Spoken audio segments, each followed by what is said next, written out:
कभी सोचा है कि प्यार में हमारे रिश्तों का एक अदृश्य ब्लूप्रिंट होता है? एक ऐसा खाका जो बहुत पहले तैयार हो गया था और जो आज भी ये तय करता है कि हम दूसरों से कैसे जुड़ते हैं। चलिए, आज इसी ब्लूप्रिंट के राज से पर्दा उठाते हैं। ये सवाल शायद कई लोगों के मन में आता होगा कि हम क्यों बार बार एक ही तरह के रिलेशनशिप के चक्कर में फंस जाते हैं। ये एक आम उलझन है, लेकिन इसका जवाब हमारी सोच से कहीं ज्यादा गहरा है। चलिए इसे कुछ किरदारों से समझते हैं। जैसे सारा हैं, जो हमेशा ऐसे पार्टनर चुनती हैं जो इमोशनली अवेलेबल ही नहीं होते। फिर मार्कस हैं, जो जैसे ही कोई उनके करीब आने लगता है वो उन्हें दूर कर देते हैं। और एक हैं लीजा, जो अपने रिश्ते में हमेशा एक बेचैनी और चिंता महसूस करती हैं।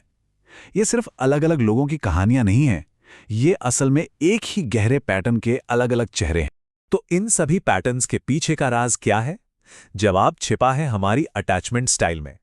इसे समझिए एक मनोवैज्ञानिक ब्लूप्रिंट की तरह, जो हमारे बचपन में ही बन जाता है और ये तय करता है कि हम बड़े होकर प्यार को कैसे महसूस करेंगे और निभाएंगे।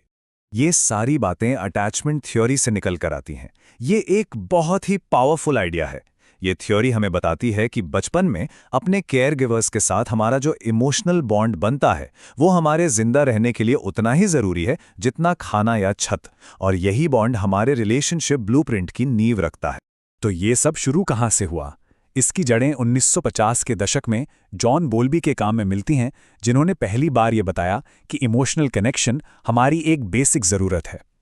फिर 1970 के दशक में मेरी आइंसवर्थ ने एक बहुत ही कमाल का एक्सपेरिमेंट किया, जिससे इन शुरुआती बॉन्ड्स के अलग अलग पैटर्न को समझा जा सका। इस एक्सपेरिमेंट का नाम था द स्ट्रेंज सिचुएशन। इसमें एक बच्चे को कुछ देर के लिए उसकी माँ से अलग किया जाता था और फिर वापस मिलाया जाता था। इससे ये देखने की कोशिश की गई कि बच्चे स्ट्रेस में सेफ्टी कैसे ढूंढते हैं।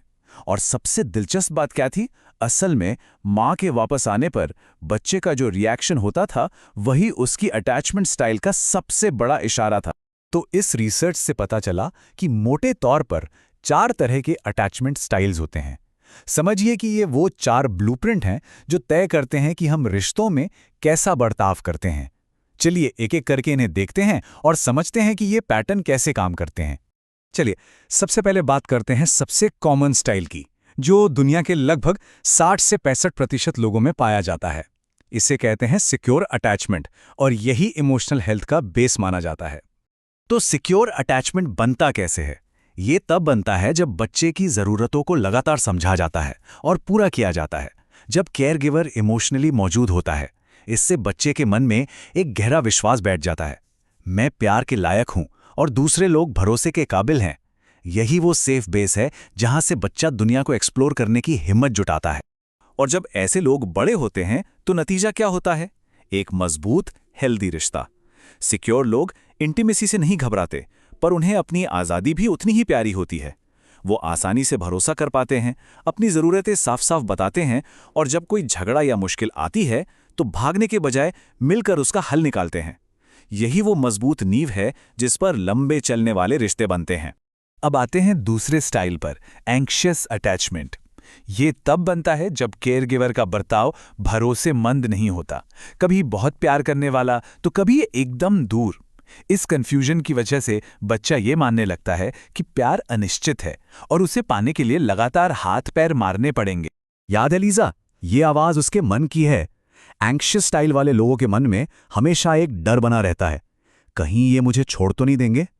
ये डर उन्हें हर वक्त अपने पार्टनर से रीएश्योरेंस मांगने पर मजबूर करता है।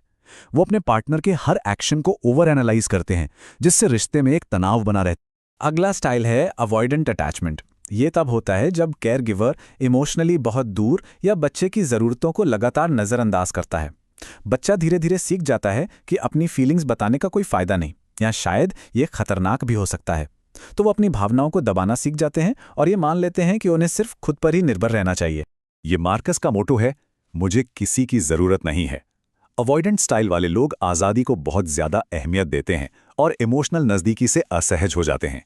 जैसे ही कोई उनके ज्यादा करीब आने की कोशिश करता है, उन्हें घुटन महसूस होने लगती है और वो पीछे हट जाते हैं, क्योंकि उनके ब्लूप्रिंट में लिखा है कि इमोशनल होना या किसी पर निर्भर होना दर्द देता है।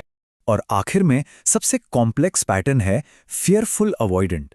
ये तब बनता है जब केयरगिवर ही बच्चे के लिए आराम और डर दोनों का सोर्स हो, शायद किसी तरह के अब्यूज या बहुत ही अजीब बर्ताव की वजह से।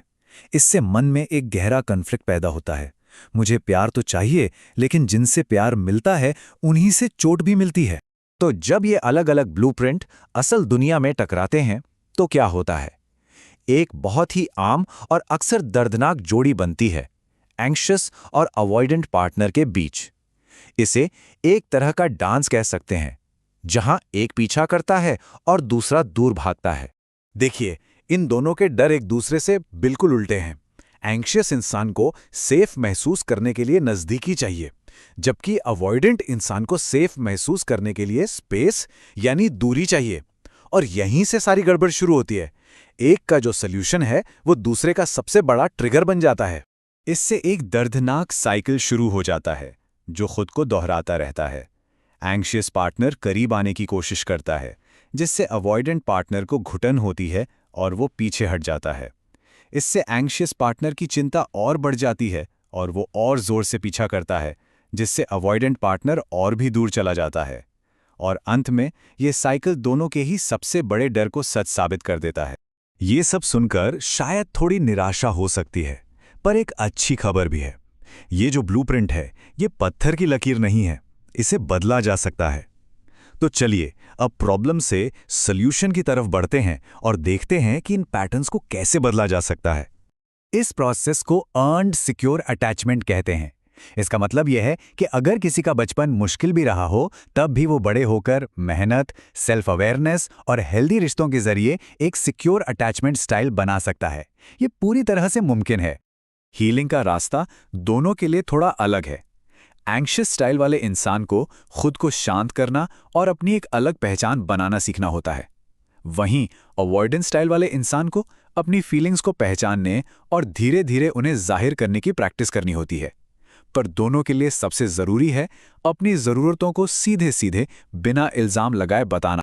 तो याद रखिए, अटैचमेंट स्टाइल किसी की पहचान नहीं है, ये सिर्फ एक सीखा हुआ पैटर्न है।